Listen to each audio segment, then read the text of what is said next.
Raptors. They had a huge win last night in Game 1 of the NBA Finals. Chris Broussard is with us now. Ginny, you can't like steal the Cowboys handle. You know, that's It what you. work? That's that you have to reserve I that thought that was for the creative. Cowboys, not for the Raptors. I like it. Not for the Raptors. Like what? Oh, It's I didn't okay. even think you'd know. No offense It's taken. not even an American team, so Sorry. can it be that So way it's for okay for Canada's Canada. team? Okay, How about those? moving Right. on. Canada's I will team. not do that again, Skip. I apologize. Chris Broussard. Well, we know they won't be playing in the finals or nothing. Surprised by how easy You wish. those Raptors won. I don't think it was easy. I mean, look, I give the Raptors plenty of credit. I thought they were great. I give them credit for shaking off their Game 1 woes. They lost to Orlando. They lost to Milwaukee in Game 1, so that was impressive.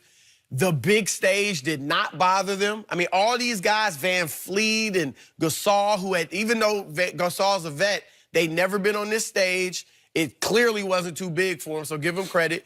They played great. And Siakam, I mean, this guy, here's the thing for Toronto, and they know this. Obviously, they want to keep Kawhi. But if he leaves, they're not going away. Now, they won't be a championship team. Right. But they're going to still be a factor there in the East. They're going to be relevant. This guy didn't start playing basketball till, what, 16, 17 years old? Interesting story. So, yeah, he could blossom into a future star, and maybe that makes Kawhi think, here's my second guy right here. Right. You know, so we'll see. But they were great. But I think Golden State and their rust from the 9 days off, I think there was some complacency, maybe even a little cockiness. I think with Portland, now some people look at the Portland series and say, Portland played great. They had them down 15 in all these games, and they just couldn't close. I looked at it differently. I thought Golden State paced itself. Knowing they don't have KD, knowing their depth situation, they were pacing, knowing that with one or two surges, we can get past Portland. Right. And they tried that last night, and it didn't work. And again, I give Toronto credit because that third quarter is usually when Golden State puts on one of those surges, changes the game, and Toronto held serve for the most part, so give them credit. But I thought the complacency and cockiness showed in a few areas. One, they gave up 3 offensive rebounds in the fourth quarter to Toronto, which were big. 2, the 17 turnovers. I know they turn it over a lot anyway, but 17 is kind of ridiculous. And then the 24 fast break points. Their transition defense was horrible. And that is just lack of focus for whatever reason. Obviously, Draymond, triple-double, but it was one of those most inefficient. Right. It's the cheapest you can have. Yes. And even though it was 10-10-10, but just it wasn't effective. Like, he missed shots at the rim, didn't finish, 2 for 9. Only took 2 threes, but didn't hit them. Defensively, Siakam had his way with him. And Iguodala's huge. I really hope he is not seriously injured. You know, he said he'll be fine, but he also was 0 for 4 from 3. And Iguodala and Draymond are going to have to hit open threes. Yes. Because you're searching. I mean, Steph was very good. Clay was okay, 21 points. But where are you going to get the rest of the firepower from if those two aren't doing it, Draymond and Dre? That's my point. I don't think it was easy, Skip. They just made it look easy, but they snuffed out every run that the Warriors threw at them. And that's what the Warriors do. They normally come out in the third quarter, and they throw that big third quarter on you. They hit you with one of those high 30s, mid-40s third quarter, and then whatever lead you had is gone, and they're now normally in front. Well, they threw it last night. With the Warriors. And Toronto threw back. Rap said, nah. Siakam and Kawhi. Siakam said, nah. Siakam made 6 of 6 shots in the third quarter. If I'm not mistaken. 2 of 2 free throws in the third quarter. quarter. If I'm not mistaken, my notes telling me that me and my crack reacher, we stayed up late last night burning the midnight oil. Really? Siakam and Kawhi scored 23 of the 29 points in the third quarter. Is that true? Well, wait, one guy scored way more than the other guy. No, I'm just asking you a question. Now you're trying to combine his with the other guys to make his look better. He went along for the ride. I'm just asking a simple question. So, who scored in the fourth quarter? Help me out. I don't know. Anyway, let me back to making my point.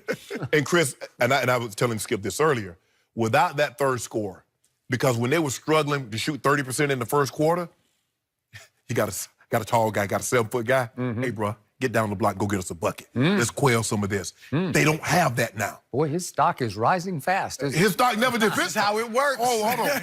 Kevin Durant's always a blue chip. You already know. You know blue chip stocks. I think it was falling fast over the last week or so. No. Who needs Kevin Durant? Yeah. They went and got Kevin Durant. They were playing better without him. They were playing better until last night, and they actually played, to your point, they played pretty well last night. Skip, I just think they're different without Kevin Durant.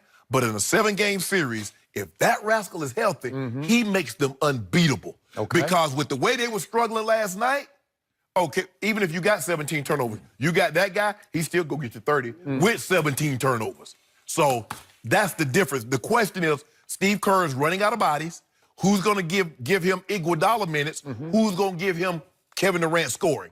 That's the question. If Kevin Durant comes back, say, game 3, I believe he comes back game 4 at the earliest. But that might get bumped up to game 3 if they're down 0-2. It well might. I'm going to say this again. Last night was not a fair fight for the visiting team. I said the Raptors would win because Golden State had too many days off and got thrown into a fire against a team that is far superior defensively to either Portland or Houston, especially to Portland. Portland might have been the worst defensive team in the playoffs, and Toronto is definitely the best team defensively in the playoffs. Absolutely. Yeah. So all of a sudden, Golden State, to your point, got shell-shocked. They got blindsided, like, what? And all the reporters on site last night said the atmosphere was the greatest they'd ever experienced. The excitement level, the intensity level inside that arena was just ear-splitting and mind-numbing. Right. And I think Golden State wasn't quite ready for that onslaught. And to your point, everybody played up on Toronto to it. Nobody played down, except maybe number 2. No, don't do that. Stop. He didn't have his normal game, but I thought he was good, though. But I thought he was hurt, too.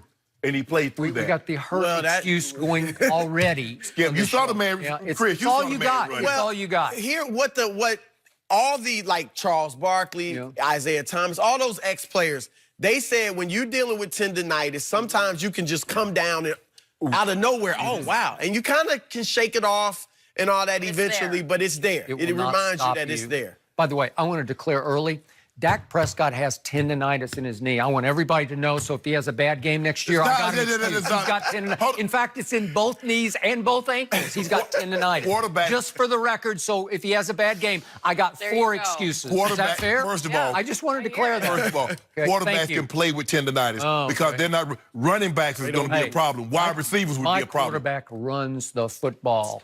He made the run of the year against Seattle. Well, he won't be running in the Super Bowl. So he won't be like Kawhi's in the finals. He won't be running in there. You better hope not. No. So now to my big 2 takeaways from last night. Bigger picture.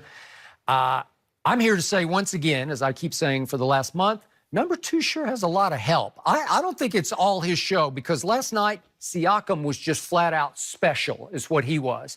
And it made me wonder, it gave me some cause to pause and ask myself and ask out loud on Twitter, are we sure that number 2 is the best player on the Toronto roster? Because I'm not this guy is something. You want when he gets going? Yes, I do. And last night, a little premature. He looked like the best 2-way player on the floor because he can block shots too. He can rim protect. But what a game he had against the guy who just the day before said Draymond, was the greatest defensive player in history. And Siakam goes out against him, little known, Pascal Siakam, and he goes 14 of 17, and he makes 2 of 3 threes, and he made 9 of 12 contested shots. So it's not like he's not being defended, and he makes 5 of 5 on breaks. So he's just running them in the floor last night, and he makes 11 straight shots, which was the longest streak in a finals game in 20 years. That's pretty good, right? That's very good. He was awesome. He's awesome. Only 25 years of age, and just so the people may not know about him, he's 6'9", 230. The other guy, number 2, is 6'7", 230. So he's got some stature on him. And just for the record, just for those who lost touch with Toronto this year, number 43, who's Pascal Siakam, he had, 12 in regular, 5 posts. So 17 games of 25 or more he scored this year. So this is not foreign to him. This wasn't some one-night wonder for Siakam. Yeah. He can do this. You don't expect this consistently. I don't expect. Even close to that. I don't know. Because he's been kind of up 20, and down right? in the He's playoffs. the same guy that averaged 14 points against the Bucks. Right. But in other words, I know there was a time before that someone got anointed prematurely as a star. He scored 36 points. I think his name was Derek White in San Antonio. You're familiar with him, Chris. Okay, but you're going to eat those words slowly but surely because he had some big games and they were in position to win that series. And then he disappeared. Expectations let me is a tell monster. you, if Jamal Murray had not made that last shot, my team would be playing right now. No, they wouldn't. I believe it. I don't believe it. And Durant if Durant hadn't gotten hurt, that Houston would have won that series. If your team had that, if Durant had not gotten hurt, Houston would have won. They were going to win.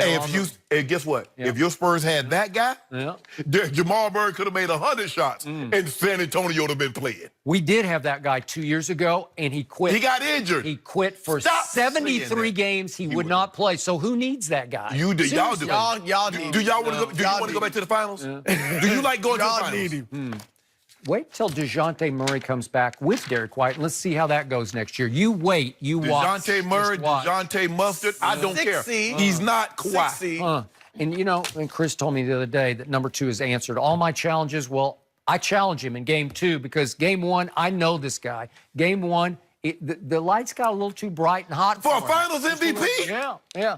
When he was the Finals MVP, he averaged, what was it? 17 a game through the finals, and they made a record number of threes and won in 5 games by shooting threes, and he shot a few, but not he like average 16. You know, Marco Bellinelli could have been the MVP. No, he could not. All right. He had 21, 8, and 5. He wasn't great, but he wasn't horrible. 23, I'm sorry. Yeah, don't short. He wasn't horrible. Guys, we got to talk about Kevin Durant. Yeah. He is now expected back when the series returns to Golden State, but is he enough to save the Warriors? Does he have to save them? Is that what we're saying? We'll tell you next.